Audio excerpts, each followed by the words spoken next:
Bonjour à tous, je suis en train d'enregistrer une formation en ligne inédite sur les antennes aériennes d'électroculture de 8 heures. Donc j'ai investi dans un nouveau micro ici présent et, et j'en profite pour vous faire une vidéo pour le tester.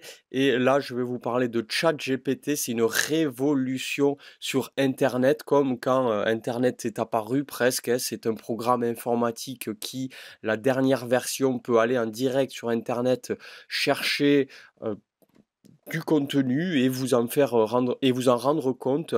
C'est vraiment un outil très performant et qui permet de booster ses recherches, d'apprendre énormément. Bien sûr, il faut toujours garder son esprit critique car il peut se tromper aussi, mais quand même, vous allez voir, c'est assez hallucinant pour booster ses recherches, comme je le dis. Là, la connaissance est encore plus à portée de main et puis cela peut aider vraiment l'humanité à avancer vers, vers du positif. Avec un marteau, on peut construire, on peut détruire. C'est à nous de savoir comment on veut l'utiliser. Alors là, j'y suis, vous voyez chatgpt.com, il vous faut créer un compte, vous avez une version gratuite ou une version payante. La version gratuite là que j'ai, elle a accès tous les jours, vous avez accès sur la version optimum, on va dire, pendant quelques questions et après ça passe à la version payante. Donc là, je suis au début de la journée, donc j'ai le droit à la version, qui va aller chercher directement sur internet. Sinon, il a une base de données jusqu'à 2021, je crois, ou 2022, mais bon, ils actualisent tout le temps, c'est un truc de fou.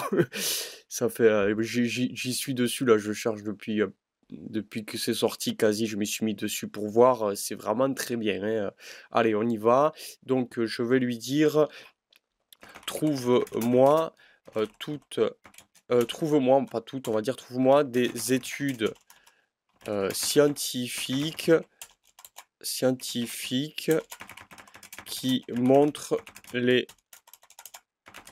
intérêts d'utiliser du basalte en agriculture et pour le potager.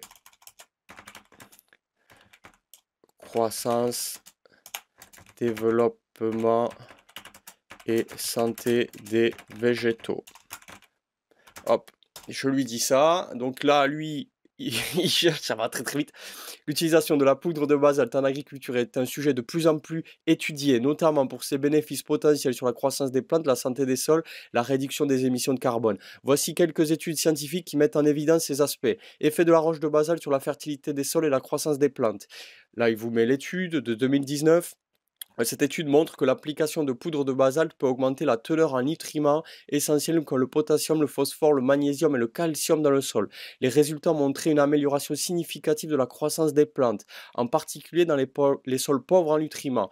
2. Effet sur la séquestration du carbone de 2015. Cette recherche explore comment l'utilisation de la poudre de basalte peut contribuer à la séquestration du carbone dans le sol, réduisant ainsi les concentrations de CO2 atmosphérique. En plus d'améliorer la santé du sol, cela peut aider à atténuer les changements climatiques. 3. Utilisation en agriculture biologique. En 2017, il vous met l'étude. L'étude, elle examine l'utilisation de poussière de roche, y compris le basalte, dans l'agriculture biologique. Elle a montré que l'application régulière de basalte améliore la biodiversité du sol, favorise la croissance des plantes et peut réduire la nécessité de fertilisants chimiques.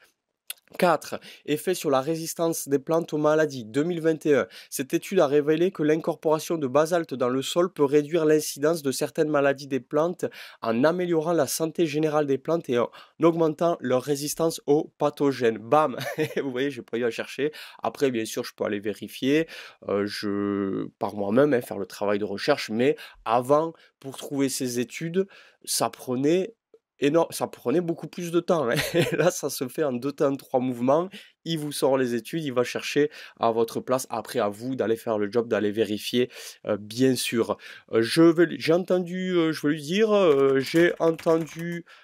parler, j'ai entendu parler de Brésiliens qui font des recherches pour Utiliser le basalte en agriculture pour réduire l'utilisation des engrais chimiques qui coûtent de plus en plus cher.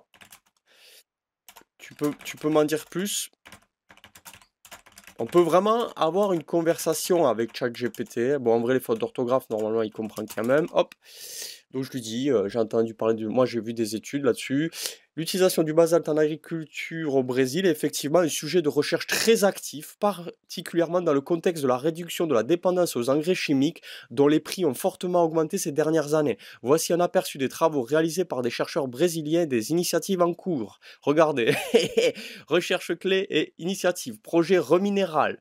Alors là, c'est des chercheurs de l'université de Sao Paulo. Ce projet vise à tester l'efficacité du basalte comme amendement du sol en remplacement partiel des engrais chimiques. Ensuite, une étude de l'Embrapa, entreprise brésilienne de recherche agricole, a évalué l'effet de l'application de poudre basalte sur différentes cultures telles que le maïs, le soja et le café. Le résultat préliminaire montre que le basalte peut libérer lentement des nutriments essentiels comme le potassium, le magnésium, le calcium, nanani nanana, ce qui permet de réduire l'utilisation d'engrais chimiques tout en maintenant, voire en améliorant les rendements agricoles. Impact économique et environnemental. Des études économiques ont montré que l'utilisation de basalte pourrait réduire les coûts de production pour les agriculteurs brésiliens, en particulier dans les régions éloignées où le transport d'engrais chimiques est coûteux. De plus, la réduction de l'utilisation des engrais chimiques contribue à diminuer l'impact environnemental de l'agriculture en réduisant la pollution des sols et des eaux. Politique publique et soutien gouvernemental. Le gouvernement brésilien commence à s'intéresser à ces recherches, voyant dans l'utilisation du basalte une opportunité de renforcer la souveraineté alimentaire du pays, jackpot, tout en promouvant une agriculture plus durable. Et oui, des programmes de soutien pourraient être développés pour encourager l'adoption de cette technologie par les agriculteurs. Conclusion, les recherches brésiliennes sur l'utilisation du basalte en agriculture sont prometteuses. Elles montrent que ce matériau peut non seulement améliorer la fertilité du sol et soutenir la croissance des plantes, mais aussi offrir une alternative économique aux engrais chimiques, réduisant ainsi les coûts pour les agriculteurs et l'impact environnemental de l'agriculture. Ces initiatives pourraient servir de modèle pour d'autres pays confrontés à des défis similaires. Voilà, c'est la révolution actuelle ChatGPT c'est génial, c'est génial. Et avec la dernière version qui va en direct sur Internet, on peut voilà, avoir plein d'infos comme ça. Je le redis, il faut revérifier les sources, etc. Mais avant, cet outil n'existait pas. Alors moi, je m'en suis servi pour réfléchir à construire mes antennes d'électroculture, à faire certains choix. Je lui ai posé des questions, ça m'a aidé, hein. Alors là, je vais lui demander, euh, montre, montre, montre-moi des études qui parlent des effets du paramagnétisme sur la croissance et le développement des végétaux. J'ai entendu parler que le basalte était paramagnétique et que cela pouvait agir sur les plantes. Je crois que ce n'est pas encore beaucoup étudié, mais peux-tu me montrer un maximum d'informations à ce sujet pour faire avancer la recherche? Voilà, bam, on lui envoie ça. Le paramagnétisme, en particulier celui associé au basalte et son effet potentiel sur la croissance et le développement des végétaux, est un domaine de recherche encore émergent. Le paramagnétisme est une propriété de certains matériaux qui, en présence d'un champ magnétique externe, montrent une légère aimantation. Les roches volcaniques comme le basalte possèdent souvent cette propriété. Voici un aperçu des études et recherches qui ont exploré ce phénomène et son impact potentiel sur les plantes. Donc là, il nous met une étude de 2002. Cette étude a exploré l'effet de la poussière de roches paramagnétiques sur la croissance des plantes. Les résultats ont indiqué que les plantes cultivées dans des sols enrichis en basalte montraient une meilleure croissance par rapport aux témoins, avec des améliorations notées dans la taille des racines et la vigueur générale des plantes. Cela suggère que le paramagnétisme pourrait jouer un rôle en facilitant l'absorption des nutriments. Ensuite, 2014, une autre étude Bien que cette étude se concentre principalement sur les champs électromagnétiques, elle aborde indirectement les effets du paramagnétisme en montrant que les forces magnétiques peuvent influencer la germination des graines et le développement précoce des plantes. L'étude suggère que des matériaux paramagnétiques dans le sol pourraient interagir avec les champs électromagnétiques naturels et favoriser la croissance des plantes. Autre étude de 95, ah ben là c'est Callahan justement. Heu Philippe Callahan, l'un des pionniers dans ce domaine, a mené plusieurs études sur la manière dont le paramagnétisme des sols pourrait affecter la qualité des cultures. Il a observé que les sols ayant une plus grande paramagnéticité, en partie due à la présence des roches comme le basalte, produisent des plantes plus vigoureuses avec une meilleure résistance aux maladies. Cependant, Callahan note que les mécanismes exacts restent encore à explorer. C'était en 95, malheureusement il est décédé. En 2018, cette revue fait un état des lieux des recherches sur l'application du paramagnétisme en agriculture. Elle mentionne que bien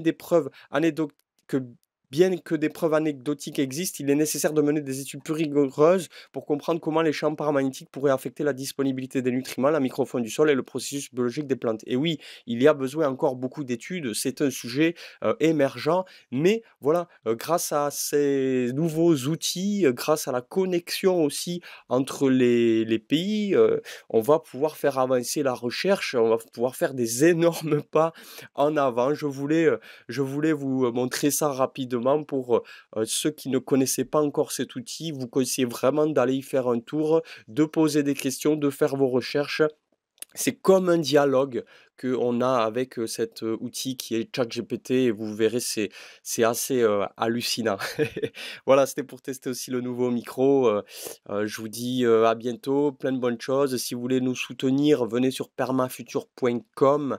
Vous avez un onglet boutique. Je remercie tous ceux qui likent, qui partagent, qui commentent. Voilà. Merci, tout le meilleur. À bientôt. Au revoir.